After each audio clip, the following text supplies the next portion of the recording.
નગરપાલિકા દ્વારા રહેણાંક વિસ્તારોમાં જે ડમ્પિંગ સાઇટો છે કચરાની એનું રિસાયકલિંગ મશીન જે આવે છે એ અમારા રહેણાંક વિસ્તારોમાં મૂકવામાં આવી રહ્યા છે.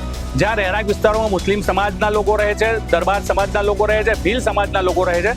તો અમારી દરેકની નગરપાલિકાને બે હાથ જોડીને વિનંતી છે કે તાત્કાલિક ત્યાંથી આ મશીનો હટાવી લેવામાં આવે અને ત્યાંના જે અધિકારીઓ છે નગરપાલિકાના ત્યાં જગ્યા ઉપર આવી અને લોકોને ધમકાવે છે કે જો તમે આ પ્રોજેક્ટ ચાલુ નહીં થવા દો તો અમે ધોકાવારી કરીશું. નગરપાલિકા દ્વારા જે રિસાયકલિંગના મશીનો મૂકવામાં આવ્યા છે, ગઈકાલે પણ તમે એસઆઈ જોડે વાત થઈ હતી, એટલે કે ફક્ત શાકભાજીના છે પણ શાકભાજીના રિકમ્પોઝિંગ માટે માલણ દરવાજે જે પ્રોસેસ છે એ રેસિડેન્ટ વિસ્તાર છે અને રેસિડેન્ટ વિસ્તારના અંદર જો એમને રિસાયકલિંગ કરવું હોય તો કોમર્શિયલ અને જીઆઈડીસી ની અંદર કરી શકે છે અથવા બાળકોને ઉપયોગી મેદાનમાં પણ કરી શકે છે. ત્યાંના વિસ્તારોના રહીશોની આજ રોજ રજૂઆત હતી કે એ વિસ્તારમાં કામગીરી તાત્કાલિક સ્થગિત કરવી. ગઈકાલે પણ નગરપાલિકાના કર્મચારીઓ ત્યાં કામગીરી કરતા કામગીરી અટકાવવામાં આવી હતી અને અત્યારે જે લોકો રજૂઆત કરવા આવ્યા તેમને જરૂરી માર્ગદર્શન આપવામાં આવેલું છે કે આનાથી કોઈ પોલ્યુશન કે હેલ્થને નુકસાન થાય તેવું નથી.